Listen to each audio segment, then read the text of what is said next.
All right. Just making sure everything is up and running here.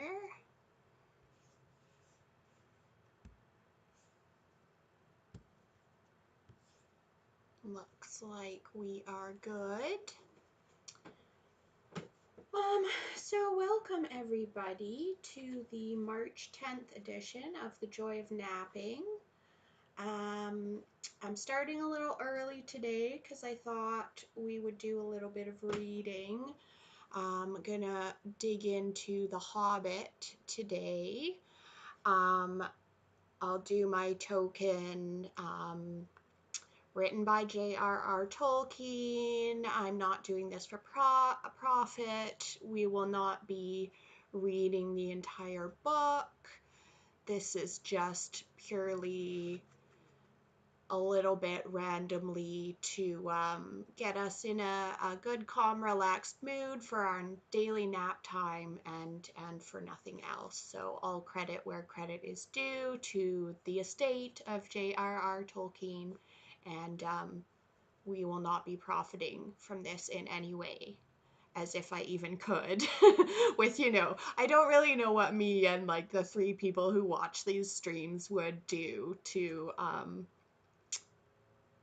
take away profit from the estate. But there you go. There's my little blurb, my blah, blah, blah. No copyright infringement. We're all good.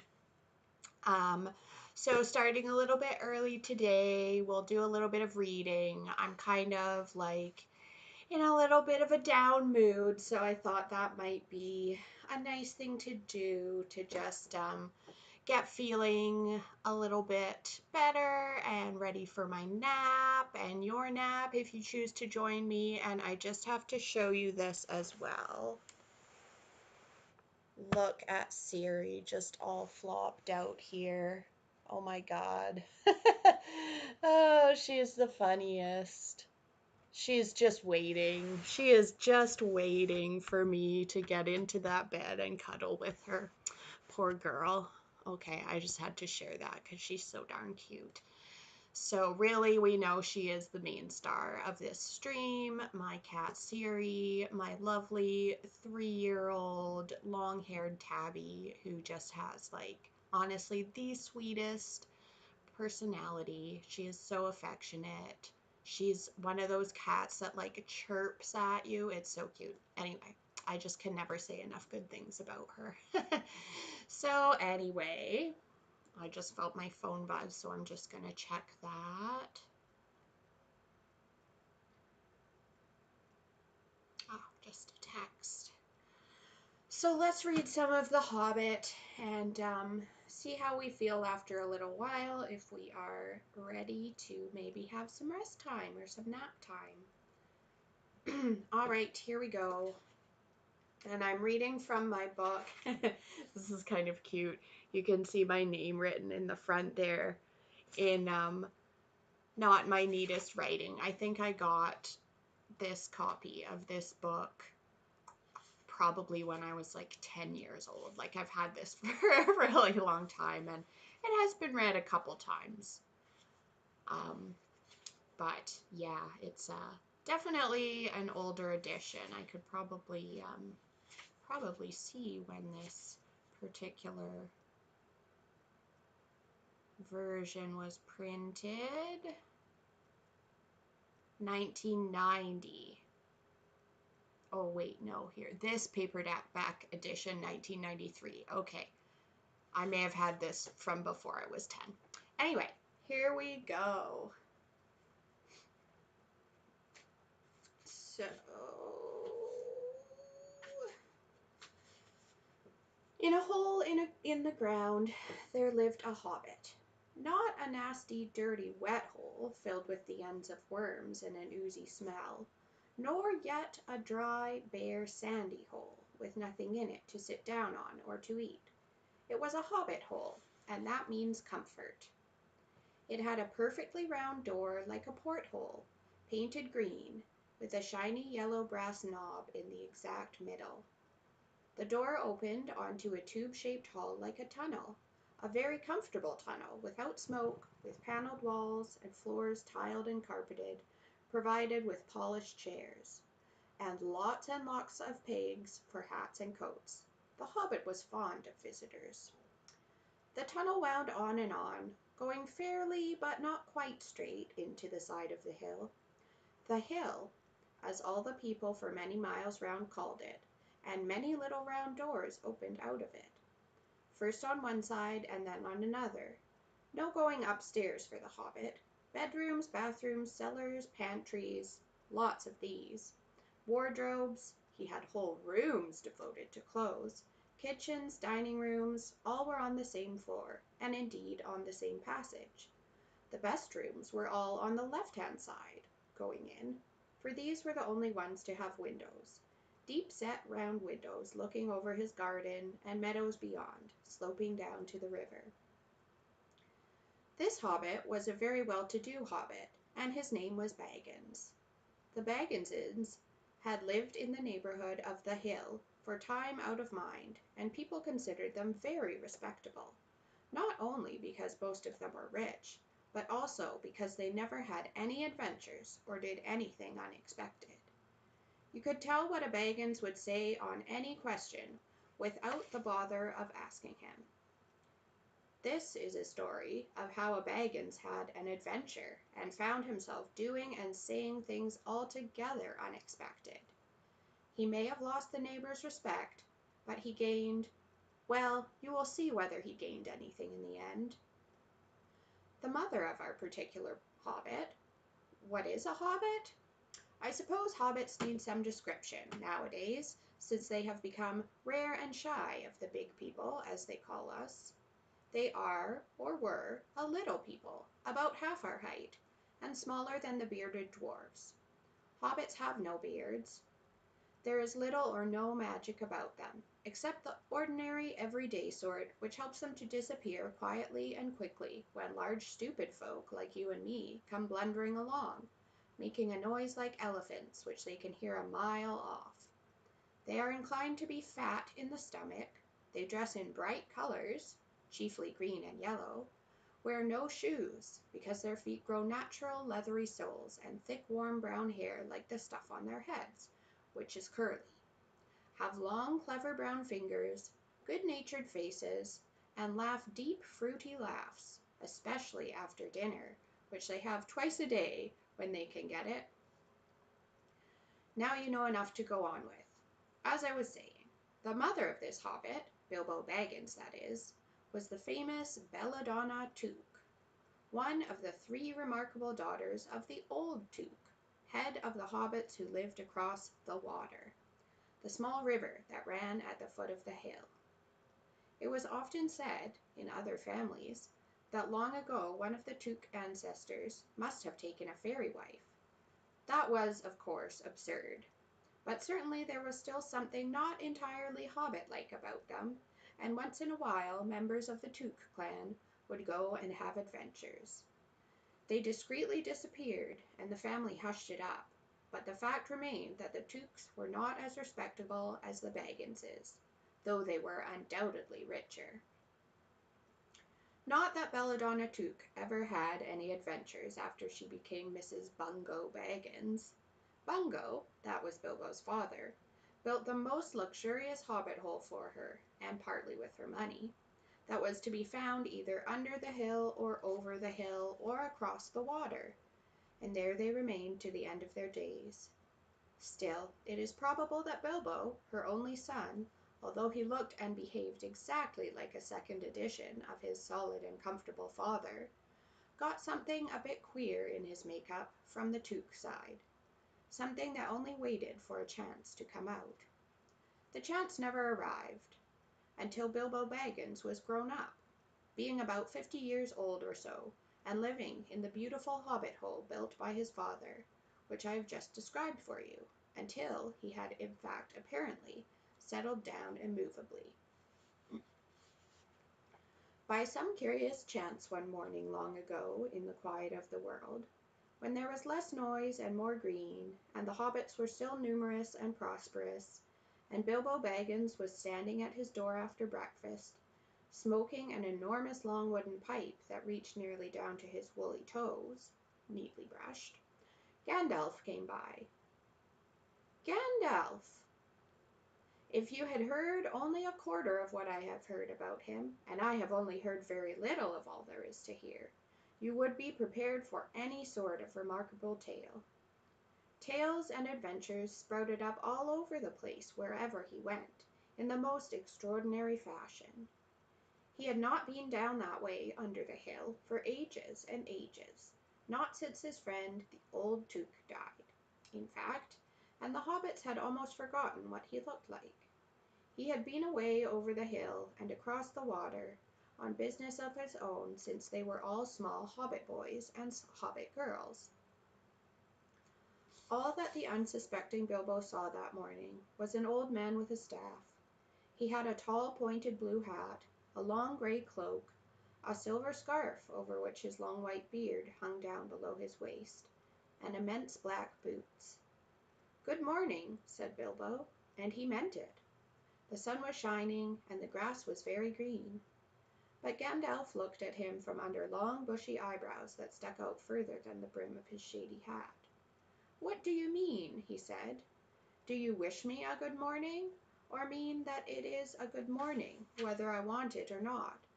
Or that you feel good this morning, or that it is a morning to be good on?"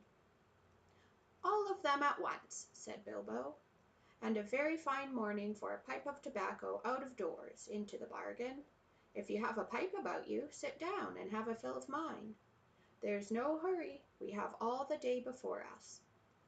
Then Bilbo sat down on a seat by his door, crossed his legs, and blew out a beautiful grey ring of smoke that sailed up into the air without breaking and floated away over the hill. "Very pretty," said Gandalf, "but I have no time to blow smoke rings this morning. I am looking for someone to share in an adventure that I am arranging, and it's very difficult to find anyone." "I should think so, in these parts. We are plain quiet folk, and I have no use for adventures.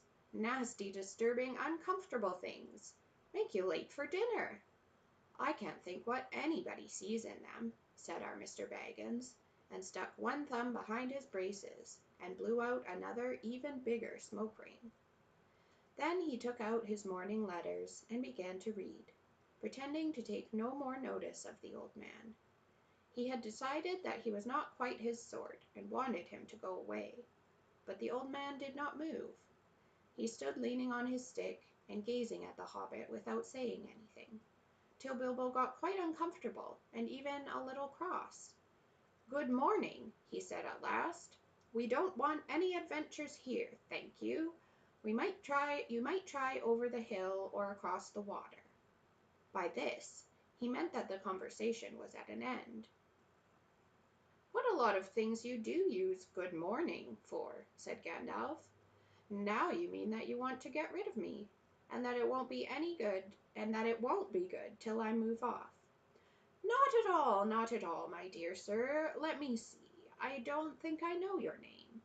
"Yes, yes, my dear sir, and I do know your name, Mr. Bilbo Baggins. And you do know my name, though you don't remember that I belong to it. I am Gandalf, and Gandalf means me. To think that I should have lived to be good morninged by Belladonna Took's son, as if I were selling buttons at the door. Gandalf! Gandalf! Good gracious me! Not the wandering wizard that gave old Took a pair of magic diamond studs that fastened themselves and never came undone till ordered? Not the fellow who used to tell such wonderful tales at parties, about dragons and goblins and giants, and the rescue of princesses and the unexpected luck of widows' sons? Not the man that used to make such particularly excellent fireworks. I remember those. Old Took used to have them on Midsummer's Eve. Splendid! They used to go up like great lilies and snapdragons and laburnums of fire, and hang in the twilight all evening.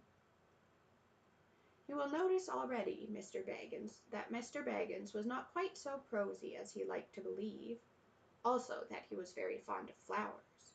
"Dear me," he went on, Not the Gandalf who was responsible for so many quiet lads and lasses going off into the blue for mad adventures, anything from climbing trees to visiting elves, or sailing in ships, sailing to other shores. Bless me, life used to be quite I mean, you used to upset things badly in these parts once upon a time. I beg your pardon, but I had no idea you were still in business."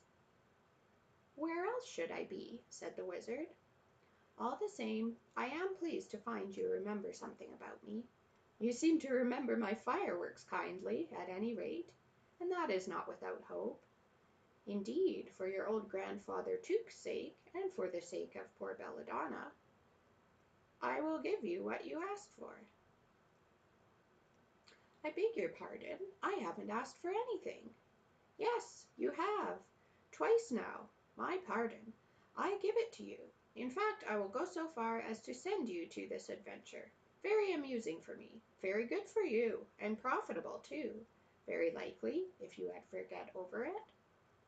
"Sorry, I don't want any adventures, thank you. Not today. Good morning.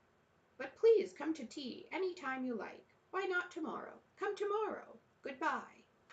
With that the hobbit turned and scuttled inside his round green door, and shut it as quickly as he dared, not to seem rude. Wizards, after all, are wizards. "What on earth did I ask him to tea for?" he said to himself as he went to the pantry. He had only just had breakfast, but he thought a cake or two and a drink of something would do him good after his fright. Gandalf, in the meantime, was still standing outside the door, and laughing long but quietly. After a while he stepped up, and with the spike on his staff, scratched a queer sign on the hobbit's beautiful green front door. Then he strode away, just about the time when Bilbo was finishing his second cake, and beginning to think that he had escaped adventures very well. The next day he had almost forgotten about Gandalf. He did not remember things well, unless he put them down on his engagement tablet, like this: Gandalf, tea, Wednesday. Yesterday he had been too flustered to do anything of the kind. Just before tea time there came a tremendous ring on the front doorbell, and then he remembered. He rushed and put on the kettle, and put out another cup and saucer, and an extra cake or two, and ran to the door. "I am so sorry to keep you waiting," he was going to say, when he saw that it was not Gandalf at all. It was a dwarf, with a blue beard tucked into a golden belt, and very bright eyes under his dark green hood. As soon as the door was opened, he pushed inside, just as if he had been expected. How rude, hey Siri? Goodness. Yeah, how rude.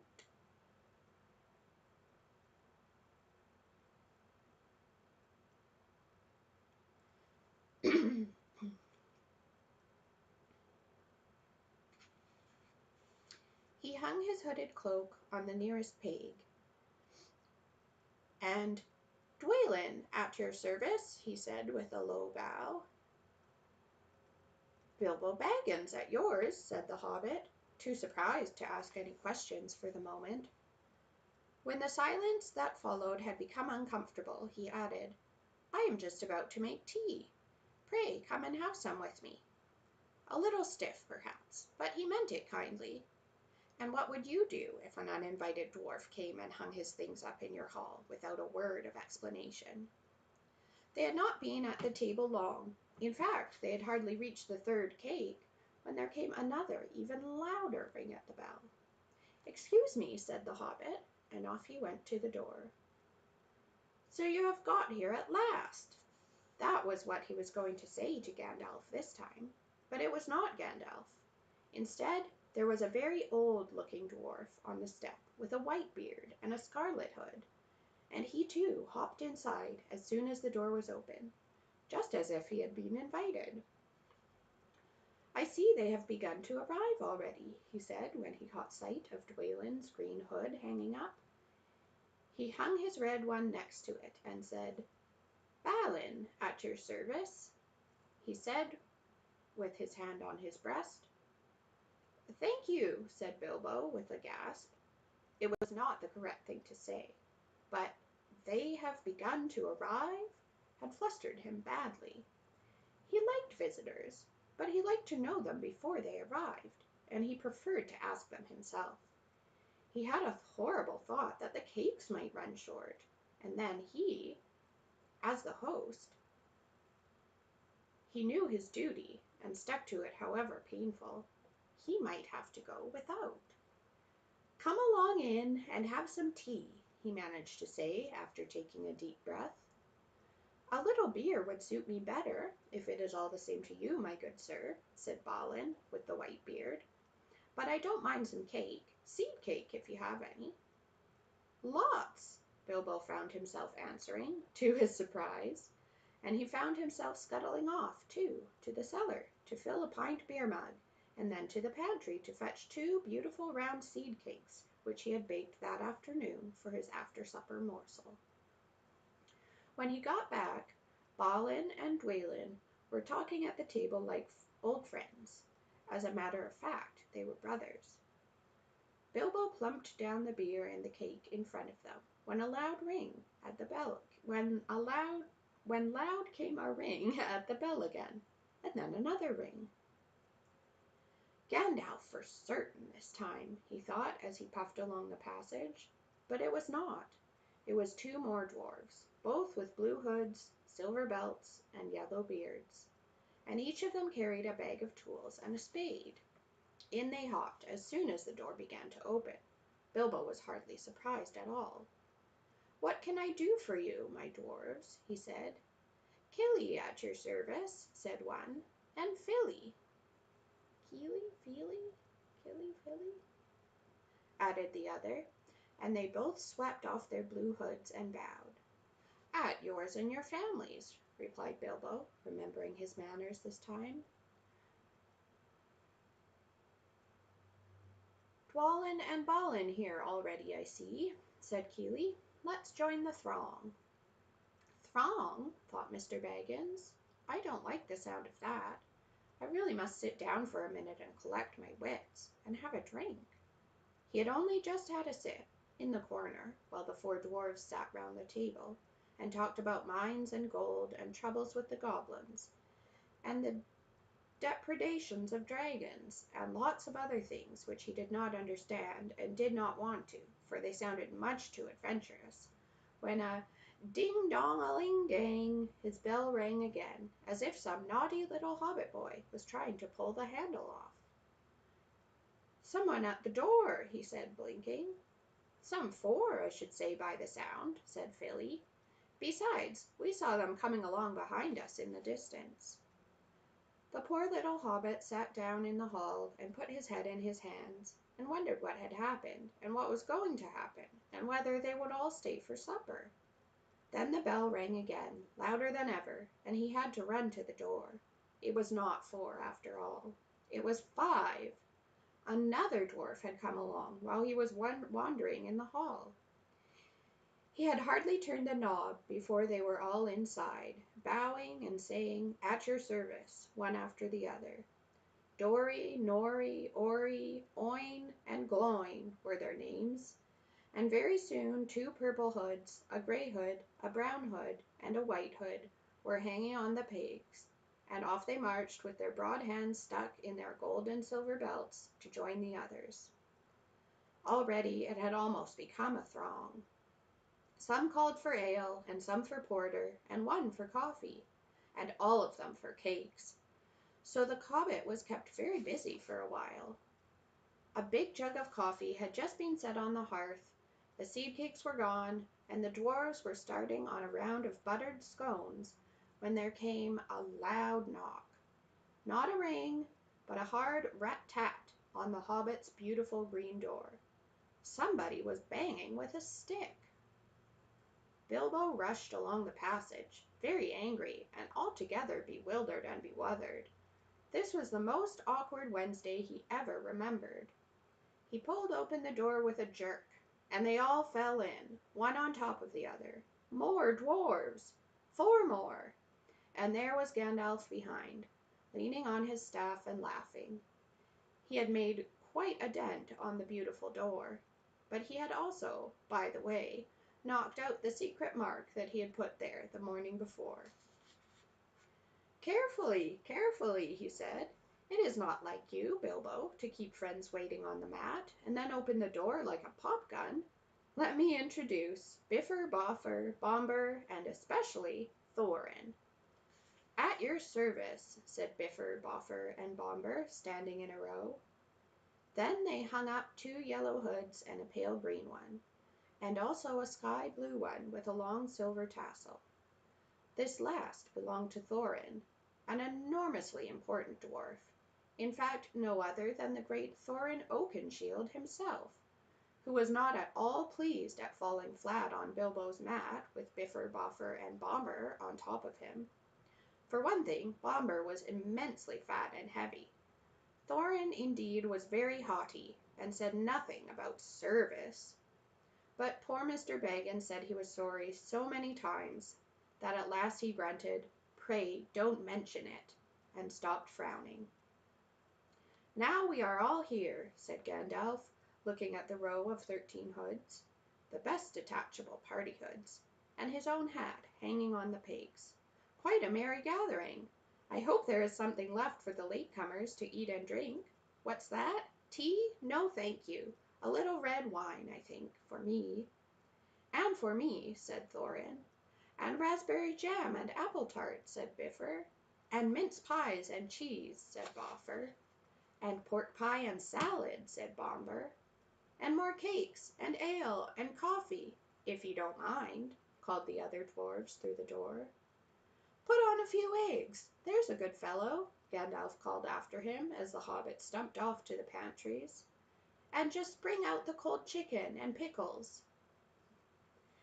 "Seems you know as much about the inside of my larders as I do myself," thought Mr. Baggins, who was feeling positively flummoxed, and was beginning to wonder whether a most wretched adventure had not come right into his house. By the time he had got all the bottles and dishes and knives and forks and glasses and plates and spoons and things piled up on the big trays, he was getting very hot and red in the face and annoyed. "Confusticate and be bothered, these dwarfs," he said aloud. "Why don't they come and lend a hand?" Lo and behold, there stood Balin and Dwalin in the door of the kitchen, and Fili and Kili behind them, and before he could say knife, they had whisked the trays and a couple of small tables into the parlor, and set out everything afresh. Gandalf sat at the head of the party with the 13 dwarfs all around, and Bilbo sat on a stool at the fireside, nibbling at a biscuit. His appetite was quite taken away, and trying to look as if this was all perfectly ordinary and not in the least an adventure. The dwarfs ate, and talked, and time got on. At last they pushed their chairs back, and Bilbo made a move to collect the plates and glasses. "I suppose you will all stay to supper?" he said, in his politest, unpressing tones. "Of course," said Thorin.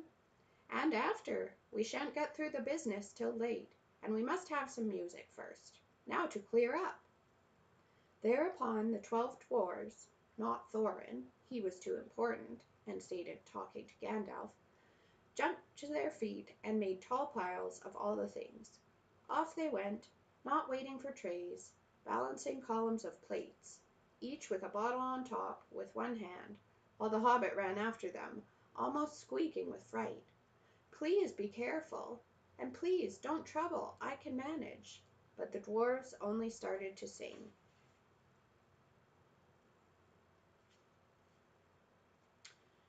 Okay, I think we're probably going to stop there. I'm sort of losing my voice, so that's one reason for it. Another is we are just about 1:30 here, which is our usual nap time. So yeah, I'm gonna just probably turn off the camera here for a sec to get things into position, and then I'll be right back with you.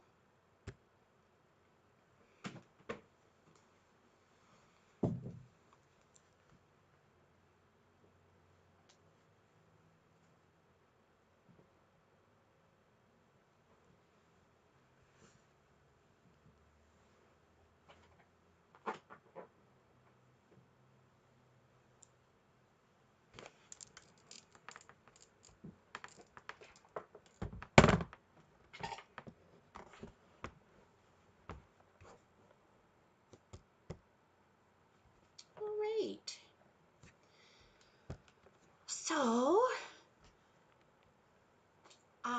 we will get started on our nap here in just a couple minutes, or our rest time if you don't end up sleeping. I'm going to continue with trying out a sleep mask this week. Again, I've just got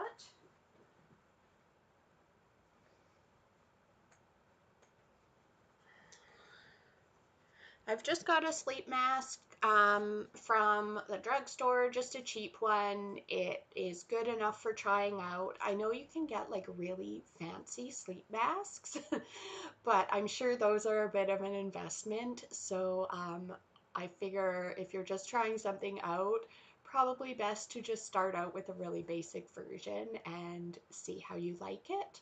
See if it's something you want to invest in, a fancier version. But yeah, I think you can get like really fancy ones that are, various materials or even like temperature controlled. Some of them might even have like headphone parts where like it goes over your ears and you can play music or whatever kind of like white noise you like for napping.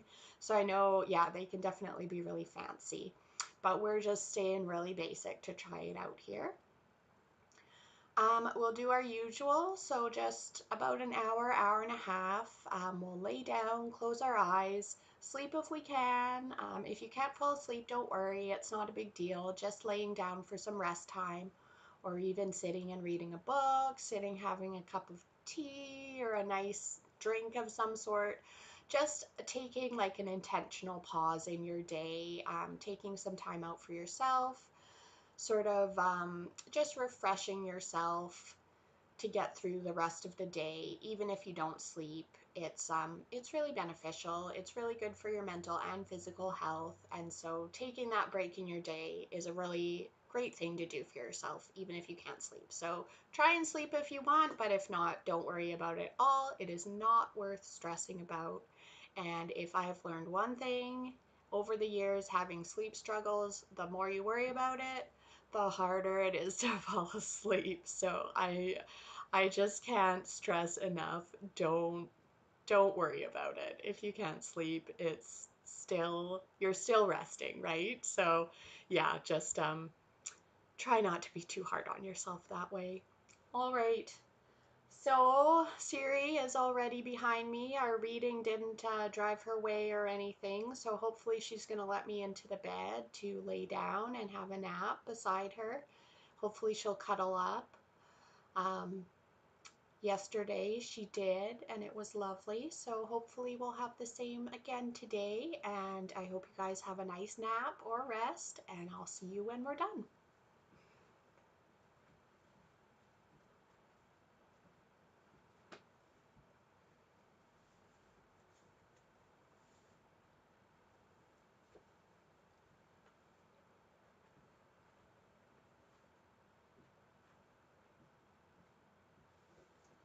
Do you want to let me in?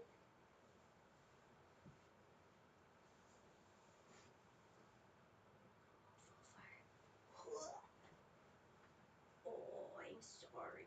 Oh, it's so rude. Oh, how could you, Mom? I know.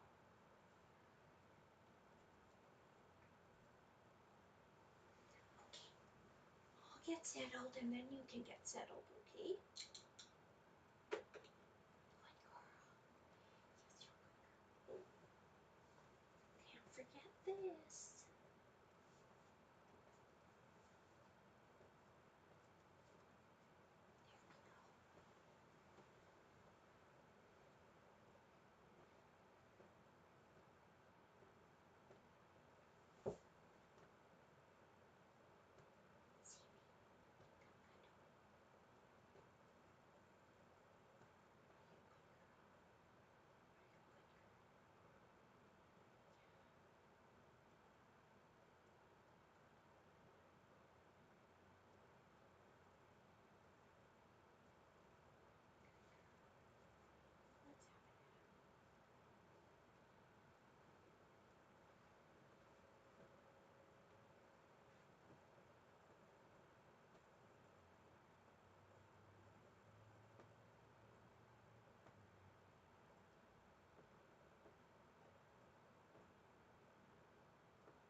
All right. Hope everyone had a good rest there. I know we did here. Just double checking the chats. Doesn't look like we've got much going on, so. All right, thanks for joining me today, and we'll see you guys tomorrow, hopefully again, same time, same place. Enjoy.